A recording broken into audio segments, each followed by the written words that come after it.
If your CrossWave Cordless MAX lost suction power while you were cleaning, follow these steps.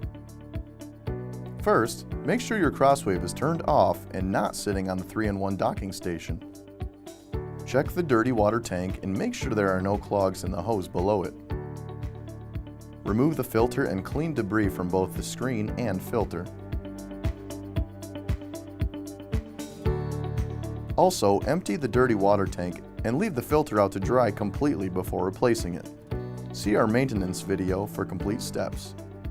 Next, remove the brush roll window by pulling up. To remove the brush roll, pull up on the white tab.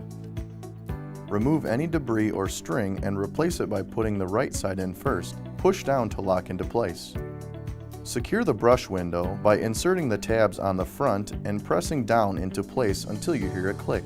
Now that your CrossWave is free of obstructions, you can get back to cleaning.